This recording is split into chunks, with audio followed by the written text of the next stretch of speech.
GT Holidays, South India's #1 travel brand. You know you are special when you're with GT Holidays. எங்க சேதாரத்துக்கு மேல கொடுத்தீங்கன்னா உங்க காசை waste பண்ற மாதிரி தான்.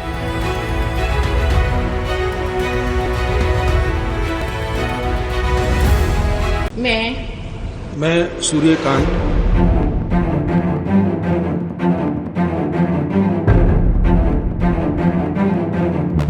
உச்ச நீதிமன்றத்தின் 52வது தலைமை நீதிபதியாக இருந்த PR கவாய் கடந்த 23ஆம் தேதியுடன் தனது பணியிலிருந்து ஓய்வு பெற்றார்.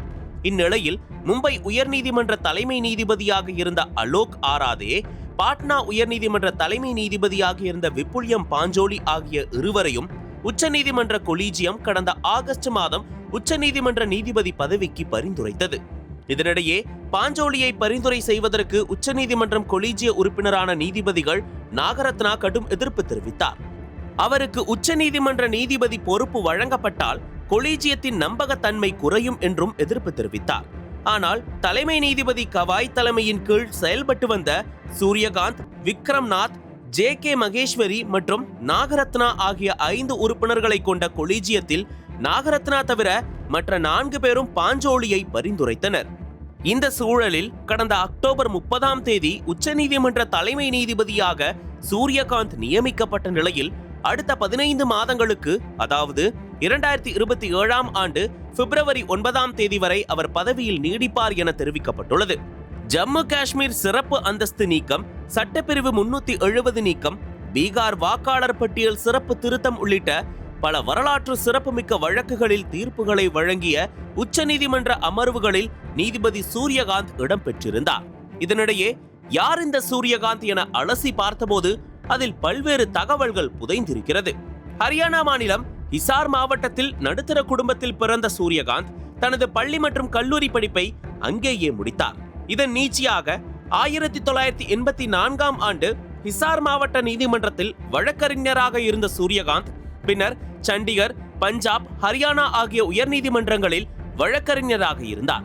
அதன் பிறகு 2000ஆம் ஆண்டில் ஹரியானாவின் வழக்கறிஞர் ஜெனரலாக நியமிக்கப்பட்ட போது அந்த பொறுப்புக்கு தேர்வான இளம் வழக்கறிஞர் என்ற பெருமையை பெற்றார். இதையடுத்து சூரியகாந்த் குருக்ஷேத்ரா பல்கலைக்கழகத்தில் 2011ஆம் ஆண்டு சட்ட முதுகலை பட்டப்படிப்பில் முதலிடம் பிடித்து சாதித்தார். பஞ்சாப் மற்றும் ஹரியானா உயர்நீதிமன்றங்களில் பல முக்கிய தீர்ப்புகளை வழங்கிய சூரியகாந்த் கடந்த 2018ஆம் ஆண்டு அக்டோபர் 5இல் ஹிமாச்சல பிரதேச உயர்நீதிமன்றத்தில் தலைமை நீதிபதியாக நியமிக்கப்பட்டார். பின்னர் கடந்த 2019ஆம் ஆண்டு மே மாதத்தில் உச்சநீதிமன்ற நீதிபதியாக பதவி உயர்வு பெற்றார். 2021ஆம் ஆண்டு பெகாசஸ் வழக்கில் ஒட்டுக்கேட்பு தொடர்பாக விசாரணை நடத்த குழு அமைத்து உத்தரவிட்ட உச்சநீதிமன்ற நீதிபதிகள் அமர்விலும் இடம்பெற்றார். 2022ஆம் ஆண்டு காலனித்துவ கால தேச துரோக சட்டத்தை நிறுத்தி வைத்த அமர்வில் இருந்த சூரியகாந்த் ஜம்மு காஷ்மீருக்கு வழங்கப்பட்டு வந்த சிறப்பு அந்தஸ்தை நீக்கியது, வாக்காளர் பட்டியல் விவகாரத்தில் அவர்களின் விவரங்களை தாக்கல் செய்ய தேர்தல் ஆணையத்துக்கு உத்தரவிட்டது என பல்வேறு வரலாற்று தீர்ப்புகளை வழங்கியுள்ளார். அது மட்டுமின்றி உச்சநீதிமன்ற பார் சங்கம் உட்பட அனைத்து பார் சங்கங்களிலும் பெண்களுக்கு 1/3 இடத்தை ஒதுக்கி உத்தரவிட்டு நீதித்துறையில் பாலின சமத்துவத்துக்கு வழிவகுத்தார். இந்நிலையில் உச்சநீதிமன்றத்தின் 53வது தலைமை நீதிபதியாக பதவியேற்றுக் கொண்ட சூரியகாந்துக்கு ஜனாதிபதி திரௌபதி முர்மு பதவி பிரமாணம் செய்து வைத்தார். मैं सूर्यकांत जो भारत के उच्चतम न्यायालय का मुख्य न्यायमूर्ति नियुक्त हुआ हूँ, जो भारत के उच्चतम न्यायालय का मुख्य न्यायमूर्ति नियुक्त हुआ हूँ, ईश्वर की शपथ लेता हूँ ईश्वर की शपथ लेता हूँ कि मैं विधि द्वारा स्थापित भारत के संविधान के प्रति भारत के संविधान के प्रति सच्ची श्रद्धा और निष्ठा रखूंगा मैं भारत की प्रभुता और अखंडता अक्षुण्ण रखूंगा तथा मैं सम्यक प्रकार से और श्रद्धापूर्वक तथा अपनी पूरी योग्यता, ज्ञान और विवेक से तथा मैं सम्यक प्रकार से और श्रद्धापूर्वक तथा अपनी पूरी योग्यता, ज्ञान और विवेक से अपने पद के कर्तव्यों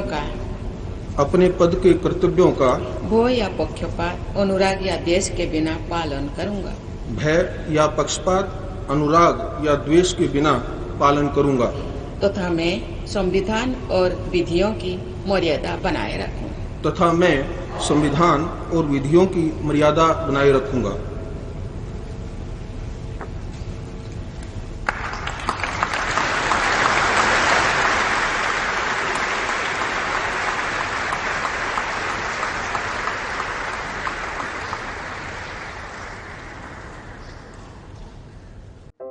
நக்கீரன் டிவிக்கு சப்ஸ்கிரைப் செய்யுங்கள்.